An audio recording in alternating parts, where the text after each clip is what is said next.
साथ ही प्रभुपाद जी के 150वें जन्मोत्सव के उपलक्ष्य में प्रार्थना करना चाहूँ श्रीमती मीनाक्षी लेखी जी को कि जो सुंदर स्मारक सिक्का बना है प्रभुपाद जी के, उसमें हमारे जन समर्पित करने के लिए प्रधानमंत्री जी के श्री हस्तों में भेंट करें। माननीय श्रीमती मीनाक्षी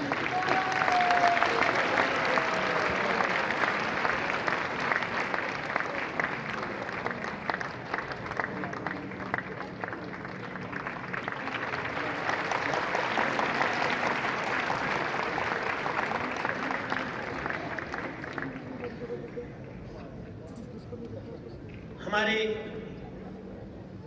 देश की बागडोर बहुत अच्छे हाथों में है और सिर्फ हमारे सनातन धर्म को मानने वाले ही उनसे प्रभावित नहीं है।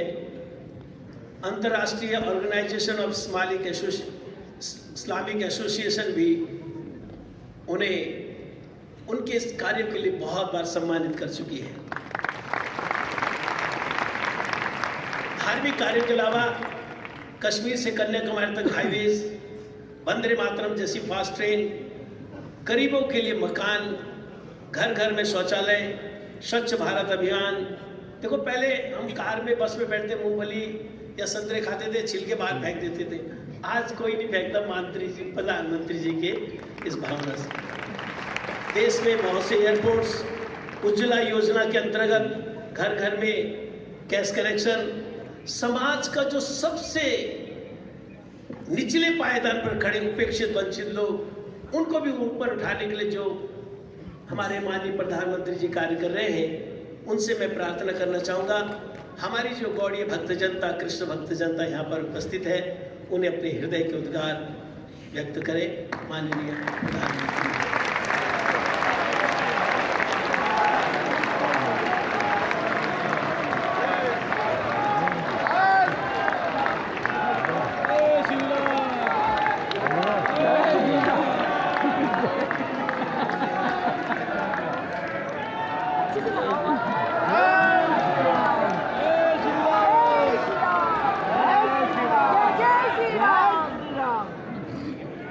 इस पवित्र आयोजन में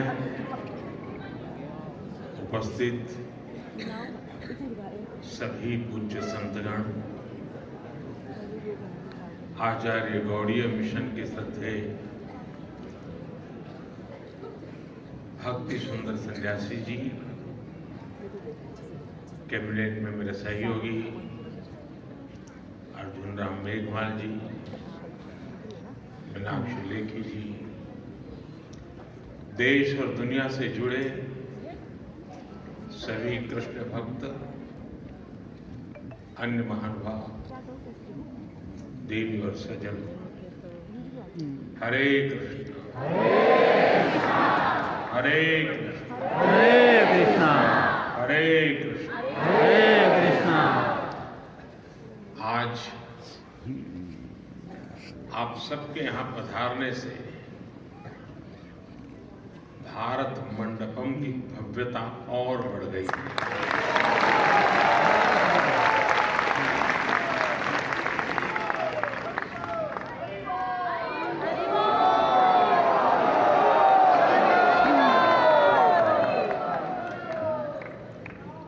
इस भवन का विचार भगवान बसवेश्वर के अनुभव मंडप से जुड़ा हुआ है।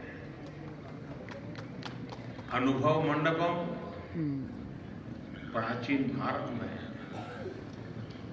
आध्यात्मिक विमर्शों का केंद्र था। अनुभव मंडपम जन कल्याण की भावनाओं और संकल्पों का ऊर्जा केंद्र था। आज श्री भक्ति सिद्धांत सरस्वती गोस्वामी प्रभुपाद जी की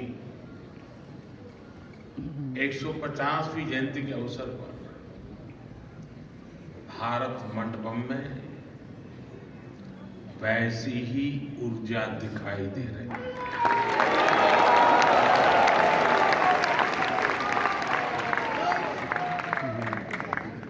हमारी सोच भी थी कि भवन भारत के आधुनिक सामर्थ्य और प्राचीन मूल्यों दोनों का केंद्र बनना चाहिए।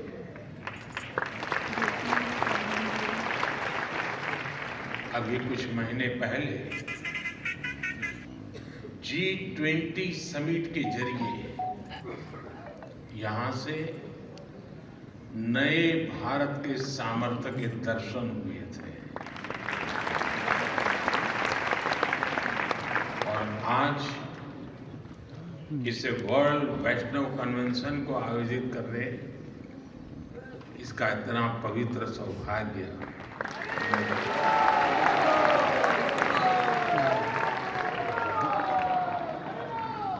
और यही तो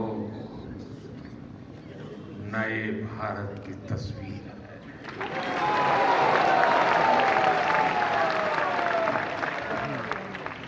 जहां विकास भी और विरासत भी दोनों का संगम है। जहां आधुनिकता का स्वागत भी है और अपनी पहचान पर गर्व भी है।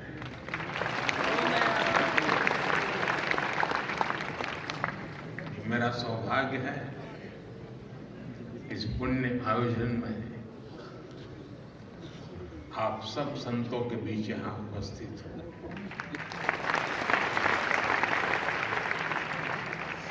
और मैं अपना सौभाग्य मानता हूं कि आप में से बहुत कई संतों के साथ मेरा निकट संपर्क रहा है। मुझे अनेक बार आप सबका सानिध्य मिला है। मैं कृष्णम वंदे जगद्गुरुम की भावना से भगवान के श्री चरणों में प्रणाम करता हूं। मैं श्रील भक्ति सिद्धांत प्रभु प्रसाद जी को श्रद्धापूर्वक नमन करते हुए उन्हें आदरांजलि देता हूं, श्रद्धापूर्वक नमन करता हूं। मैं प्रभुपाद के सभी के अनुयायियों को उनकी 150वीं जन्म जयंती की हृदय से बहुत बहुत शुभकामनाएं देता हूं।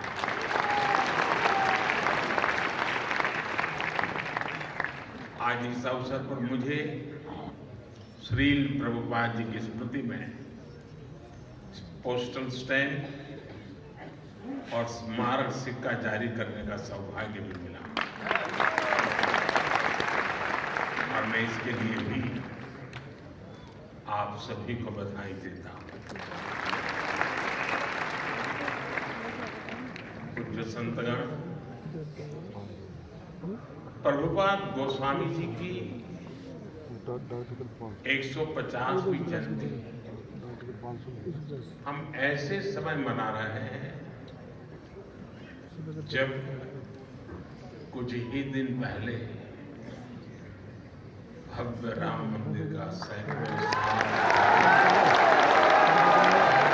सपना पूरा। आज आपके चेहरों पर जो उल्लास, जो उत्साह दिखाई दे रहा है, मुझे विश्वास है इसमें रामलला के विराजमान होने की खुशी भी शामिल है।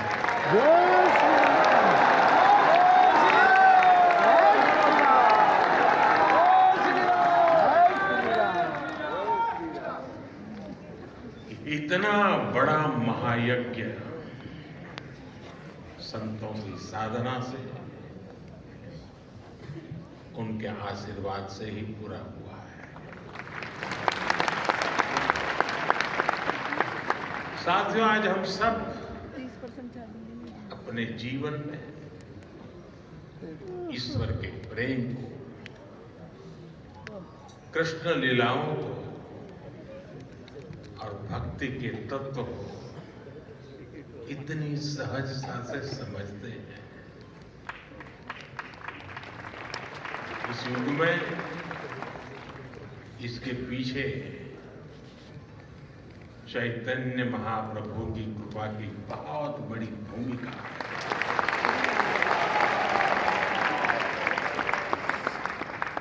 चैतन्य महाप्रभु कृष्ण प्रेम के प्रतिमान थे। उन्होंने आध्यात्म और साधना जन साधारण के लिए सुलभ बना दिया, सरल बना दिया। उन्होंने हमें बताया कि ईश्वर की प्राप्ति केवल संन्यास से ही नहीं, उल्लास से भी होगी जा सकती है।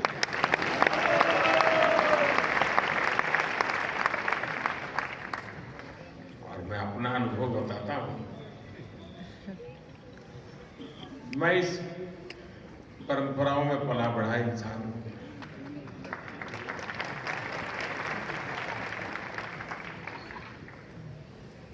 मेरे जीवन के जो अलग अलग पड़ाव है उसमें एक पड़ाव कुछ और ही था।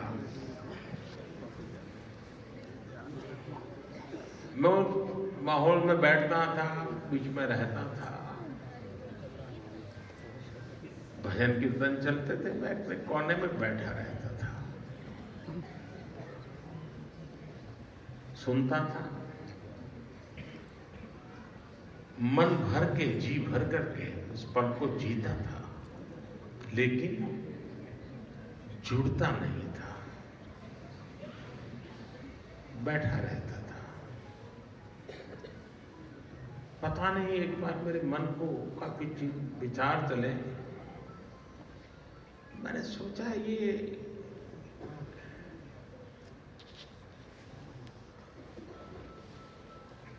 दूरी किस चीज की है,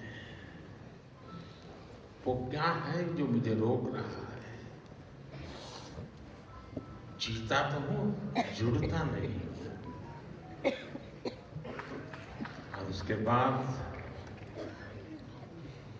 जब मैं भजन कीर्तन में बैठने लगा तो खुद भी ताली बजाना, जुड़ जाना, और मैं देखता चला गया, मैं उसमें रम गया था।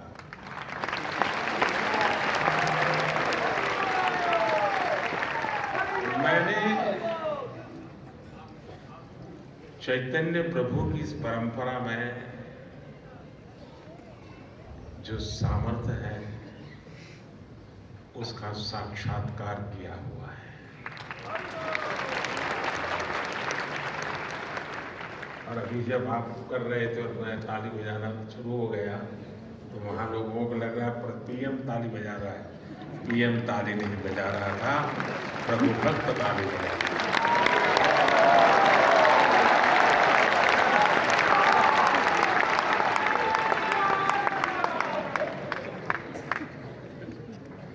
चैतन्य महाप्रभु ने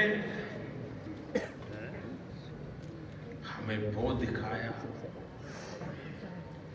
कि श्री कृष्ण की लीलाओं को, उनके जीवन को उत्सव के रूप में अपने जीवन में उतारकर कैसे सुखी हुआ जा सकता है, कैसे संकीर्तन, भजन, गीत और नृत्य से आध्यात्म के शीर्ष पर पहुंचा जा सकता है। आज कितने ही साधक ये प्रत्यक्ष अनुभव कर रहे हैं, और जिसका अनुभव को आनंद होता है, मुझे उसका साक्षात्कार हुआ है।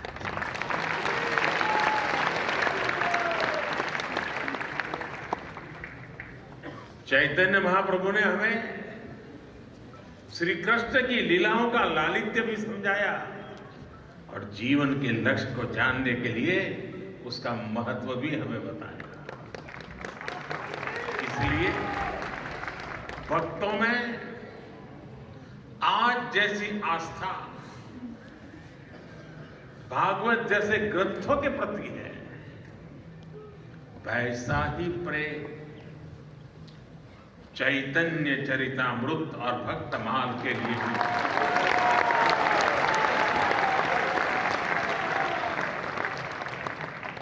साथियों, चैतन्य महाप्रभु जैसी दैवीय विभूतियों समय के अनुसार किसी न किसी रूप से अपने कार्यों को आगे बढ़ाते रहते हैं। श्री भक्ति सिद्धांत प्रभुपाद उन्हीं के संकल्पों की प्रतिमूर्ति थे। साधना से सिद्धि तक कैसे पहुंचा जाता है, अर्थ से परमार्थ तक की यात्रा कैसे होती है, श्री शील भक्ति सिद्धांत जी के जीवन में हमें पग पग पर ये देखने को मिलता है। 10 साल से कम उम्र में प्रभुपाद जी ने पूरी गीता कंठस्थ कर ली। किशोरावस्था में उन्होंने आधुनिक शिक्षा के साथ साथ संस्कृत, व्याकरण, वेद, वेदांगों में विद्वता हासिल कर ली। उन्होंने ज्योतिष गणित में सूर्य सिद्धांत जैसे ग्रंथों की व्याख्या की। सिद्धांत सरस्वती की उपाधि हासिल की। 24 वर्ष की उम्र में उन्होंने संस्कृत स्कूल भी खोल दिया। अपने जीवन में स्वामी जी ने 100 से अधिक किताबें लिखी, सैकड़ों लेख लिखे, लाखों लोगों को दिशा दिखाई। यानी एक प्रकार से ज्ञान मार्ग और भक्ति मार्ग दोनों का संतुलन जीवन व्यवस्था से जोड़ दिया। वैष्णव भजन तो तेने कहिए, पीर पढ़ाई जाने रे। इस भजन से गांधी जी जिस वैष्णव भाव का गान करते थे, श्री प्रभुपाद स्वामी ने उस भाव को, अहिंसा और प्रेम के उस मानवीय संकल्प को देश विदेश में पहुंचाने का काम किया।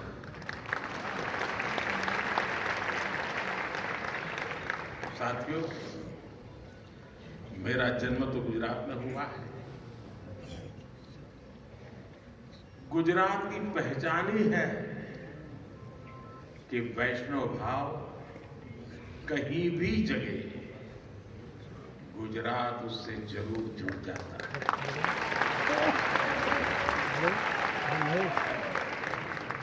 खुद भगवान कृष्ण मथुरा में अवतरित होते हैं, लेकिन अपनी लीलाओं का विस्तार देने के लिए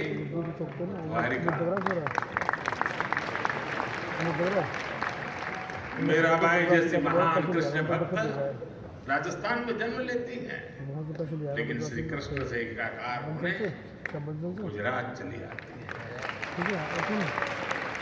ऐसे कितने ही वैष्णव संत हैं जिनका गुजरात की धरती से, द्वारिका से विशेष नाता रहा है।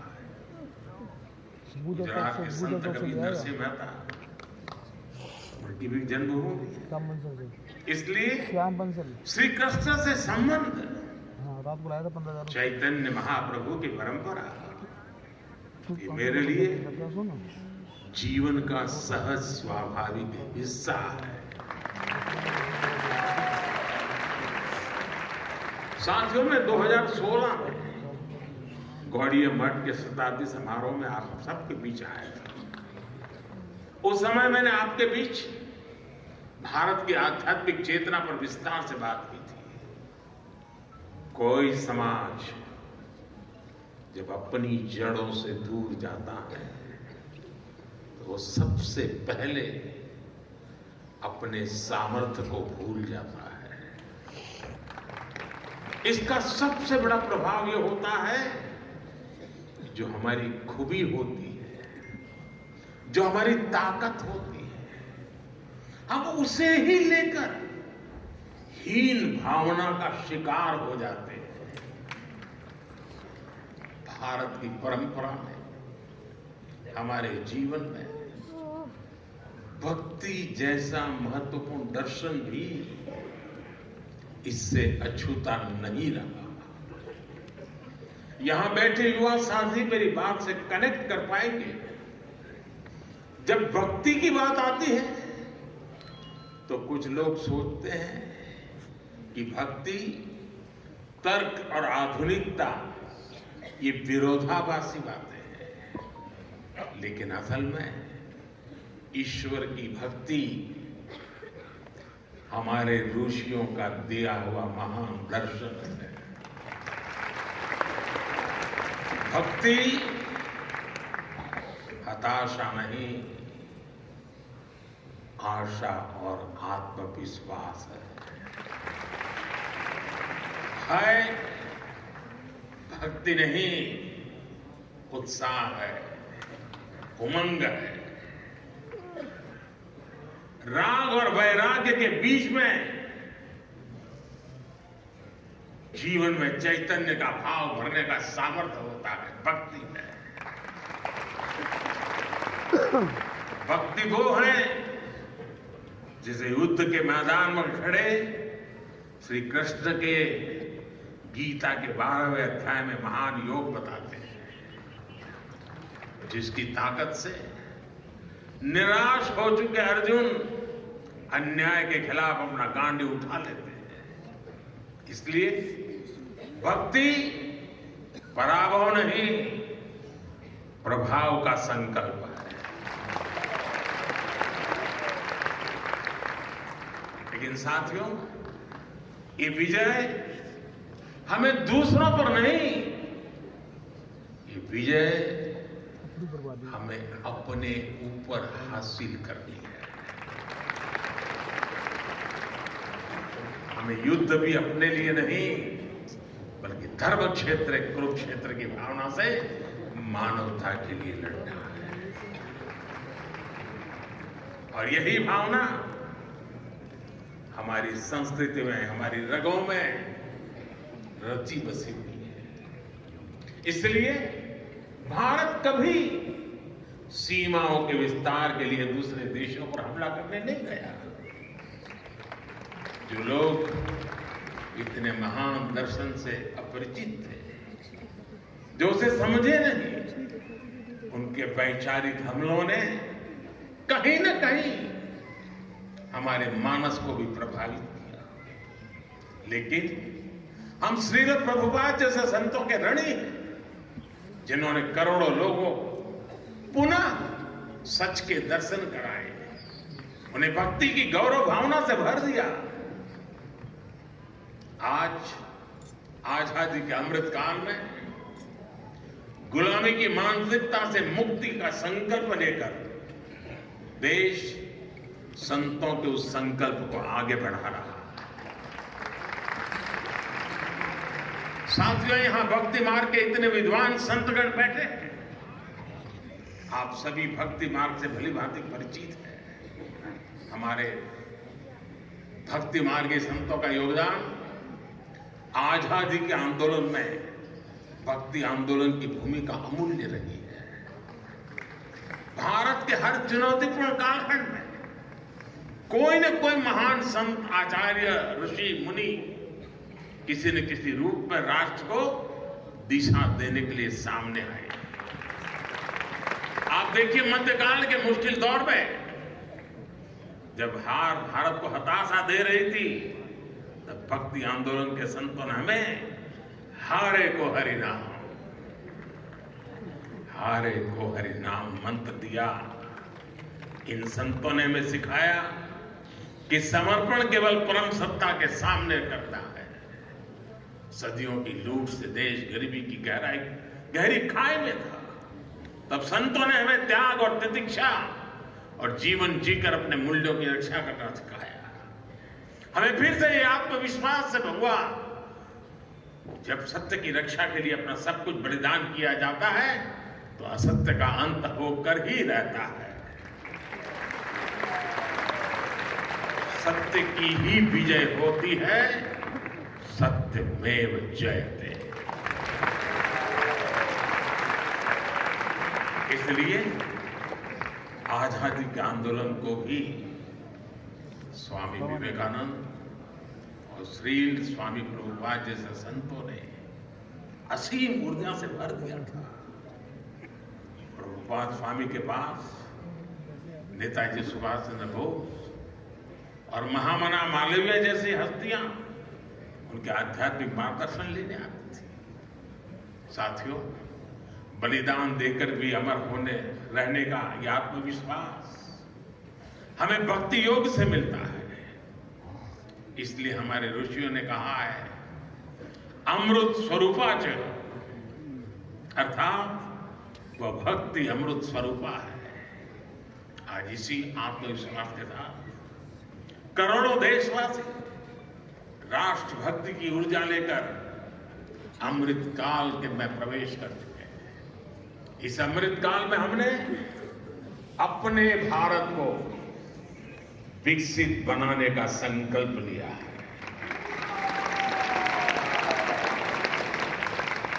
हम राष्ट्र को देव मानकर देव से देश का विजन लेकर आगे बढ़ रहे हैं। हमने अपनी ताकत, अपनी विविधता को बनाया है। देश के कोने कोने के सामर्थ्य, यही हमारी ऊर्जा, हमारी ताकत, हमारी चेतना है। साथियों, यहां इतनी बड़ी संख्या में आप सब लोग एकत्रित हैं। कोई किसी राज्य से है, कोई किसी इलाके से है। भाषा, बोली, रहन सहन भी अलग अलग है, लेकिन एक साझा चिंतन सबको कितनी सहजता से जोड़ता है। भगवान श्री कृष्ण को सिखाते हैं, अहम आत्मा गुणाके सर्वभूताशय स्थितः, अर्थात सभी प्राणियों के भीतर उनकी आत्मा के रूप में एक ही ईश्वर रहते हैं। यही विश्वास भारत के अंतर मन में नर से नारायण और जीव से शिव की अवधारणा के रूप में रचा बसा है। इसलिए अनेकता में एकता का भारत का मंत्र इतना सहज है, इतना व्यापक है कि इसमें विभाजन की गुंजाइश ही नहीं है।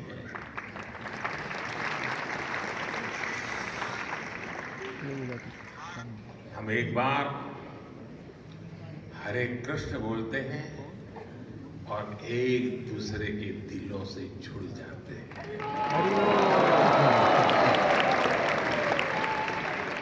इसलिए दुनिया के लिए राष्ट्र एक राजनैतिक अवधारणा हो सकती है, लेकिन भारत के लिए तो एक भारत श्रेष्ठ भारत ये आध्यात्मिक आस्था है।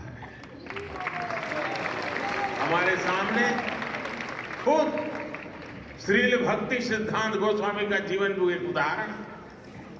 प्रभुपाद जी पुरी में जन्मे, उन्होंने दक्षिण के रामानुजाचार्य जी की परंपरा में दीक्षा ली और चैतन्य महाप्रभु की परंपरा को आगे बढ़ाया और अपनी इस आध्यात्मिक यात्रा का केंद्र बनाया बंगाल में स्थापित अपने मठ। बंगाल की धरती में बात ही कुछ ऐसी है कि वहां से आध्यात्म और बौद्धिकता निरंतर ऊर्जा पाती है। ये बंगाल की ही धरती है जिसने हमें रामकृष्ण परमहंस जैसे संत दिए, स्वामी विवेकानंद जैसे राष्ट्र ऋषि दिए। इस धरती ने श्री अरविंद और गुरुदेव रविंद्रनाथ टैगोर जैसे महापुरुष भी दिए, जिन्होंने संत भाव से राष्ट्रीय आंदोलन को आगे बढ़ाया।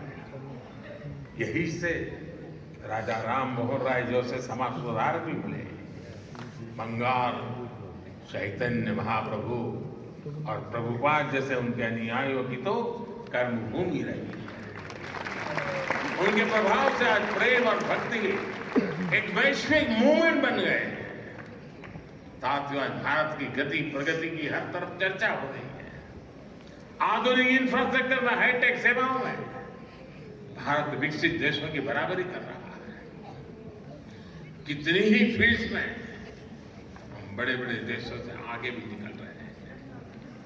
हमें लीडरशिप के रोल में देखा जा रहा है। लेकिन साथ ही आज भारत का योग भी पूरी दुनिया में घर घर पहुंच रहा है। हमारे आयुर्वेद और नेचुरोपैथी की तरफ विश्व का विश्वास और बढ़ता चला जा रहा है। तमाम देशों के प्रेसिडेंट और प्राइम मिनिस्टर आते हैं, डेलीगेट्स आते हैं, तो वो हमारे प्राचीन मंदिर को देखने जाते हैं। इतनी जल्दी ये बदलाव आया कैसे? ये बदलाव आया कैसे? ये बदलाव आया है युवा ऊर्जा से। आज भारत का युवा बोध और शोध दोनों के साथ में लेकर के चलता है। हमारी नई पीढ़ी अब अपनी संस्कृति को पूरे गर्व से अपने माथे पर धारण करती है। आज का युवा स्पिरिचुअलिटी और स्टार्टअप्स दोनों की अहमियत समझता है, दोनों की काबिलियत रखता है। इसलिए हम देख रहे हैं आज काशी हो या अयोध्या, तीर्थ स्थलों में जाने वालों में बहुत बड़ी संख्या हमारे युवाओं की होती है। भाइयों बहनों, जब देश की नई पीढ़ी इतनी जागरूक हो तो ये स्वाभाविक है कि देश चंद्रयान भी बनाएगा और चंद्रशेखर महादेव का धाम भी सजाएगा।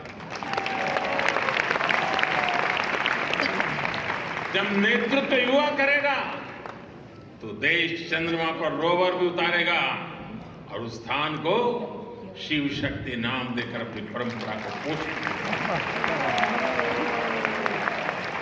देश में वंदे भारत ट्रेन भी दौड़ेगी और वृंदावन, मथुरा, अयोध्या का कायाकल्प भी होगा।